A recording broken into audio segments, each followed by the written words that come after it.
जैसे एक बार संत तुकाराम जी के समय की बात है, उसके गांव के कुछ लोग उनके पास गए और संत तुकाराम जी को जाके कहने लगे, हम तीर्थों पे जा रहे हैं, आप भी चलो, बड़ा अच्छा रहेगा, हमें अच्छा लगेगा, आपके साथ में हमें और भी हम इसको शुभ मानेंगे।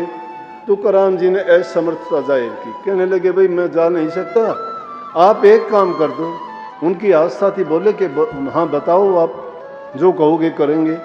उन्होंने एक ककड़ियों की गठड़ी दे दी उनको, ककड़ियों की गठड़ी दे के उनको कह दिया कि जहाँ जहाँ तुम स्नान करके आओ, ये मेरी इस गठड़ी को भी स्नान करवा लेना साथ, और आते वक्त यहाँ ले आना, मुझे इनको स्नान करा के यहाँ मुझे दे देना।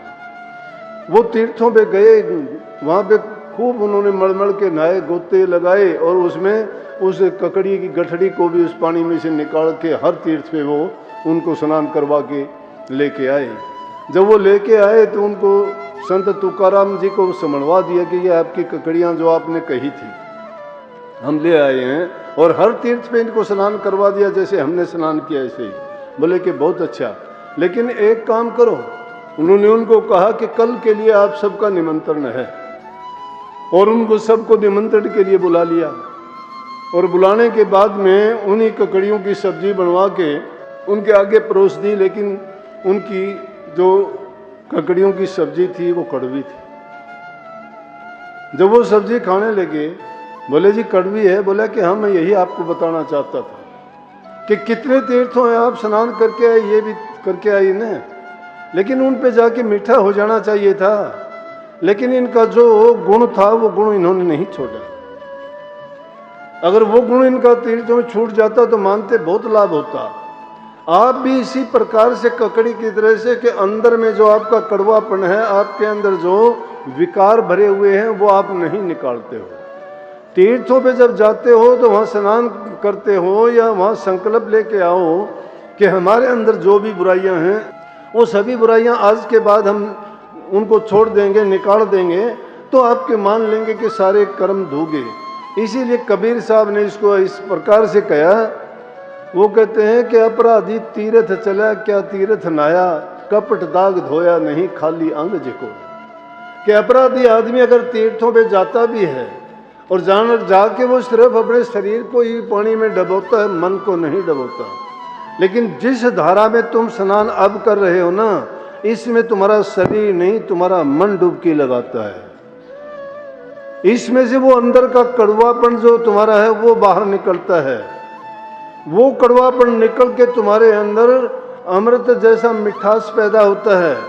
और अगर यहाँ आके भी आप वो तब्दीली नहीं लाते और अंदर से आप पाक साफ नहीं होते हो, दुर्गुणों का त्याग नहीं करते हो, तो आप भी वैसे ही हो जैसे तीर्थों पे स्नान करके शरीर धो के आदमी मन में अभिमान कर लेता है। मन में अभिमान करना उसका इसी प्रकार से है जिस प्रकार से हाथी का स्नान तीर्थ व्रत और दान करे मन में धरे गुमान। तीर्थ व्रत और दान करे मन में धरे गुमान, कह वो निष्फल जात है जो कुंजर स्नान। ये सब निष्फल चला जाता है जिस प्रकार से हाथी का क्या होता है, हाथी खूब नहाता है, मलमल के सूंड से पानी डालता है, मगना हाथी जल में नहावे और बाहर निकल के धूल उड़ावे। वो मस्त होके खूब नहाता है समुद्र में या गहरे पानी में जाके, लेकिन बाहर आने के बाद सूंड में मिट्टी उठाता है, फिर शरीर पे मिट्टी डाल लेता है। तो जो इंसान तुम तीर्थों पे सत्संग में अच्छी जगह जाके उन अच्छी बातों को नहीं अपनाता है और बाहर आने के बाद वही व्यवहार, वही बुराइयां, वही निंदा, वही चुगली, वही पाप कर्म, वही उल्टी सीधी काम कर्म बातें करता है, तो उसका वहाँ जाने से, सत्संग में जाने से, तीर्थों पे जाने से, व्रतों के करने से, कथा में जाने से उसको फायदा क्या मिलेगा। इसलिए सत्संग और संग से इंसान को जो चीज मिलती है वो कहीं नहीं मिलती। संग इंसान का अच्छा होना चाहिए। बुरा मानस का तेने जन्म मिला था, जन्म मिला ऋषि मुनिया में, बैठा ठोड़ कुठोड़ भाई तू बैठा क्यों ना गुनिया में, इस पाप रूप की दुनिया में तू स्वयं डरे ढोके आया, काट लिए जिसे भोके आया। हंसता हंसता गया यहाँ से फिर रोके वापिस आया। यहाँ से हंसते हंसते तो जाते हो, लेकिन दुनिया में जब आते हो फिर रोते हुए आते हो। कर्म की मार से बच नहीं पाते। इसलिए इसे पाप रूप की दुनिया में तुम बेकार के डरे ढोने का मतलब है जीवन को बर्बाद कर देना। जीवन को बर्बाद क्यों करते हैं कि जब हमने नेक काम किए नहीं, भक्ति के रास्ते पर चले नहीं, जीवन को संवारा नहीं, इंसान का चोला जिस मतलब के लिए मिला था उस और एक कदम भी हमने रखा ही नहीं। जीवन यापन के लिए अगर तुम खाना पीना सोना ऐश करना आराम करना ये दुनियादारी की रीति रिवाज को अगर निभाते हो तो कोई बड़ी बात नहीं है। इंसान के निमित्त जो काम बने वो आप करते हो। आप तो से तो अच्छे पशु पक्षी जीव जंतु हैं, वो कम से कम किसी मर्यादाओं में रह के तो काम करते हैं। इंसान का तो कोई मर्यादा भी नहीं है, कोई नियम का पालन भी नहीं है, कोई इसका नेम नहीं है और कोई भी इसका ऐसा व्यवहार भी नहीं है कि जिसके कारण इसको सर्वोत्तम जीवों में कहा जा सके। चोला इसका सर्वोत्तम है, सब जीवों से सर्वोच्च है। लेकिन कर्म अगर देखा जाए तो मानस केरी खालड़ी ओडे फिरे जो बैल, बैल जितनी बुद्धि लिए फिरता है लेकिन खालड़ी तो इंसान की दिखाई देता है, अंदर से तो बैल का बैल है जब अकल और समझ से काम नहीं लेता है। जो जीवन को बर्बाद करता है, हीरो जैसा जन्म मिला, एक एक पल की कीमत कबीर साहब ने कही है, कहता हूँ कह जात हूँ काहे बजाऊं ढोल, सांसा खाली जात है 3 लोग का मोल। कि 3 लोग का मोल एक एक सांस की कीमत है और वो खाली जाने लग रहे हैं। इसलिए वो हिदायत करते हैं कि सांस सांस में प्रभु के नाम का सुमन करो, क्योंकि हमें ये पता ही नहीं है अगला सांस आने वाला है या नहीं आने वाला। तो क्यों ना जीवन रहते हुए हम वो अच्छे काम करके जाएं ताकि जिसके कारण हमें उसका परिणाम अच्छा मिले। और ये आजकल के करते करते जीवन तो सारा निकल जाएगा और जब समय निकल जाएगा फिर पछताने के सिवाय हाथ कुछ नहीं आता है। फिर कहते ओह हमने खो दिया, तब कही कि अब पछताए क्या होते जब चिड़िया चुग गई खेत।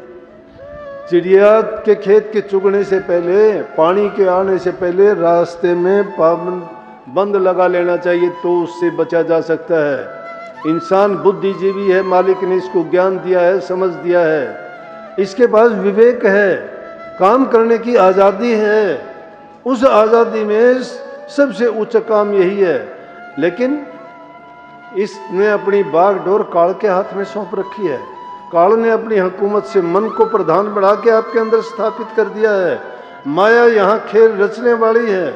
मन जो कहता है वो खेल माया रच देती है, उसकी उलझन में पड़ जाता है। कोई काम में, कोई क्रोध में, कोई लोभ में, कोई मोह में, कोई लालच में, कोई स्वार्थ में, कोई अहंकार में, कोई इच्छाओं का गुलाम है, कोई तृष्णाओं में पड़ के, कोई संसार की वासनाओं में पड़ के उनकी पूर्तियां ही नहीं होती हैं इंसान की। कोई कुछ चाहता है, कोई कुछ चाहता है, कोई कुछ चाहता है। और इसीलिए इंसान ऊपर उठने के बजाय गिरता जा रहा है। समाज में बुराइयां और ज़्यादा पनपती जा रही हैं। हाँ, संस्कार जो अच्छे होते थे वो संस्कार नहीं दे पा रहे हैं। हमारा ख्याल नहीं है संतान की तरफ नहीं, बच्चों की तरफ नहीं। इसलिए अगर उनको अच्छे संस्कार देने हैं तो उनकी संगति को सुधारो।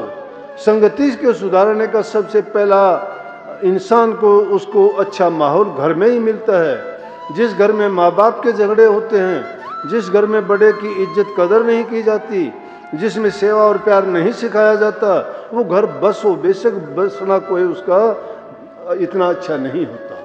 वो चलता जाता है लेकिन उसको घर ना कहो, नरक के समान जीवन जिया जाता है। क्योंकि मेरे पास रोजाना ऐसी बातें आती हैं, कोई आके बेचारी शिकायत करती है कि घरवाला शराब पी के सब कुछ बर्बाद कर दिया, बच्चे शादी लायक हैं उसको परवाह नहीं है, वो कहाँ रहता है, क्या करता है। ऐसी ऐसी बातें सुनने को मिलती हैं कि आदमी उन बातों को सुन नहीं सकता है। क्योंकि जो इंसान आप पे से बाहर हो जाता है, पागल आदमी को कोई ज्ञान थोड़ा होता है वो क्या करता है क्या कहता है। इसी प्रकार से वो चीज़ें उसको पागल बना देती हैं, उसकी बुद्धि को हर लेती हैं वो।